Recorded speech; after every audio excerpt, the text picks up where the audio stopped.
Shiv Harihar channel पर आपका स्वागत है। भगवती तुलसी माता की कथा।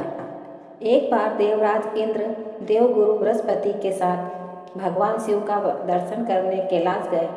महादेव ने दोनों की परीक्षा लेनी चाहिए, इसीलिए रूप बदलकर अवधूत बन गए। उनके शरीर पर कोई वस्त्र न था। उनका शरीर जलती हुई अग्नि के समान फटक रहा था और अत्यंत भयंकर नजर आते थे। अवधूत दोनों के रास्ते में खड़े हो गए। इंद्र ने एक विचित्र पुरुष को रास्ते में खड़ा देखा तो चौंके। इंद्र को देवराज होने का गर्व घेरने लगा। उन्होंने उस भयंकर पुरुष से पूछा, तुम कौन हो? भगवान शिव अभी कैलाश पर विराज रहे हैं या नहीं? मैं उनके दर्शन के लिए आया हूँ। इंद्र ने कई प्रश्न किए, लेकिन वह पुरुष योगियों के समान मौन ही रहे। इंद्र को लगा कि एक साधारण प्राणी उनका अपमान कर रहा है। उनके मन में देवराज होने का अहंकार उपजा, जो क्रोध में बदल गया। इंद्र ने कहा, मेरे बार बार अनुरोध पर भी तू कुछ नहीं बोलकर मेरा अपमान कर रहा है। मैं तुझे अभी दंड देता हूँ। ऐसा कहकर इंद्र ने ब्रज उठा लिया। भगवान शिव ने ब्रज को उसी समय स्तंभित यानी जड़ कर दिया। इंद्र की वह अकड़ गई। भगवान अवधूत क्रोध से लाल हो गए। बृहस्पति उनके चेहरे पर आई क्रोध की ज्वाला को देखकर समझ गए कि ऐसा प्रचंड स्वरूप महादेव के अतिरिक्त किसी का नहीं हो सकता। बृहस्पति शिव स्तुति गाने लगे। उन्होंने इंद्र को भी महादेव के चरणों में लेटा दिया और बोले, प्रभु इंद्र आपके चरणों में पड़े हैं, आपके शरणागत हैं। आपके ललाट से प्रकट अग्नि इन्हें जलाने को बढ़ रही है। हम शरणागतों की रक्षा करें। बृहस्पति ने विनती की, प्रभु भक्तों पर आपकी सदा कृपा बरसती है। आप भक्त वत्सल और सर्वसमर्थ हैं। आप इस तेज को कहीं और स्थान दे दीजिए ताकि इंद्र के प्राणों की रक्षा हो।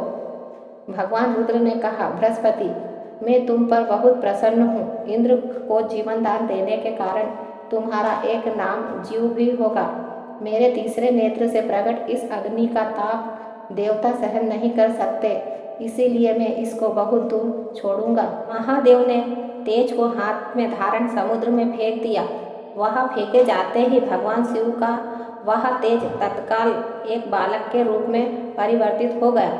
सिंधु से उदय भव होने के कारण उसका नाम सिंधु पुत्र जलंधर प्रसिद्ध हुआ।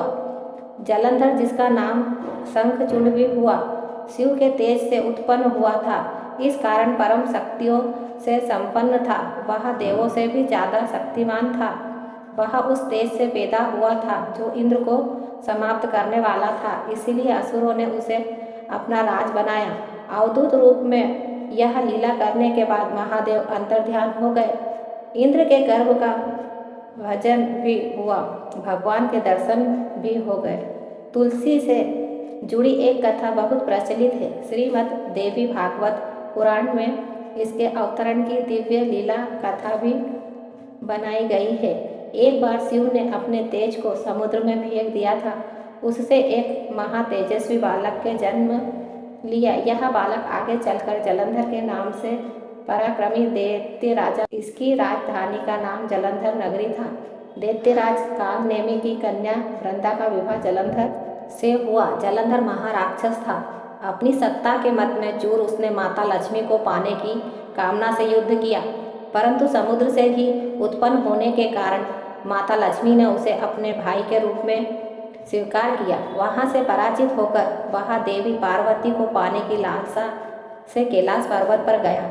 भगवान देवादिदेव शिव का ही रूप धरकर माता पार्वती के समीप गया, परंतु माँ ने अपने योग बल से उसे तुरंत पहचान लिया तथा वहां से अंतर्ध्यान हो गई। देवी पार्वती ने सारा वृतांत भगवान शिव को सुनाया। जलंधर की पत्नी वृंदा अत्यंत पतिव्रता स्त्री थी। उसी के पतिव्रत धर्म की शक्ति से जलंधर ना तो मारा जाता था और ना ही पराजित होता था। इसीलिए जलंधर का नाश करने के लिए वृंदा के पतिव्रत धर्म को भंग करना बहुत जरूरी था। इसी कारण भगवान विष्णु ऋषि का वेश धारण कर वन में जा पहुँचे, जहाँ वृंदा अकेली भ्रमण कर रही थी। भगवान के साथ दो मायावी राक्षस भी थे, जिन्हें देखकर वृंदा भयभीत हो गई। ऋषि ने वृंदा के सामने बल में दोनों को भस्म कर दिया।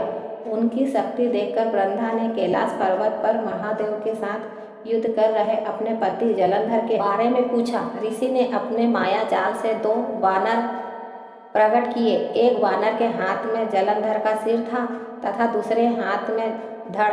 अपने पति की यह दशा देखकर वृंदा मूर्छित होकर गिर पड़ी। होश में आने पर उन्होंने ऋषि रूपी भगवान से विनती की वह उसके पति को जीवित करे। भगवान ने अपनी माया से पुनः जलंधर का सिर धड़ से जोड़ दिया, परंतु स्वयं भी वहाँ उसी शरीर में प्रवेश कर गए।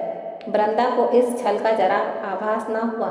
जलंधर बने भगवान के साथ वृंदा पतिव्रता का व्यवहार करने लगी, जिससे उसका सतीत्व भंग हो गया। ऐसा होते ही वृंदा का पति जलंधर युद्ध में हार गया। इस सारी लीला का जब वृंदा को पता चला तो उसने क्रोध में आकर भगवान विष्णु को शिला होने का श्राप दे दिया तथा स्वयं सती हो गई। जहाँ वृंदा भस्म हुई वहाँ तुलसी का पौधा उग आया। भगवान विष्णु ने वृंदा से कहा है, हे वृंदा, तुम अपने सतीत्व के कारण मुझे लक्ष्मी से भी अधिक प्रिय हो।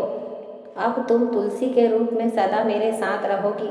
जो मनुष्य भी मेरे शालिग्राम रूप के साथ तुलसी का विवाह करेगा उसे इस लोक और परलोक में विपुल यश प्राप्त होगा। जिस घर में तुलसी होती है वह यम के दूत भी असमय नहीं जा सकते। गंगा व नर्मदा के जल में स्नान तथा तुलसी का पूजन बारंबार माना जाता है। चाहे मनुष्य कितनी भी पापों क्यों ना हो, मृत्यु के समय जिसके प्राण मंजरी रहित तुलसी और गंगा जल मुख में रखकर निकल जाते हैं वह पापों से मुक्त होकर वैकुंठ धाम को प्राप्त होता है। जो मनुष्य तुलसी व आंवलों की छाया में अपने पितरों का श्राद्ध करते हैं उसके पितर मोक्ष को प्राप्त हो जाते हैं। उसी दैत्य जलंधर की यह भूमि जलंधर नाम से विख्यात है। सती वृंदा का मंदिर मोहल्ला कोट किशनचंद में स्थित है। कहते हैं इस स्थान पर एक प्राचीन गुफा भी है जो सीधी हरिद्वार तक जाती है। श्री लक्ष्मी नारायण नमो नमः।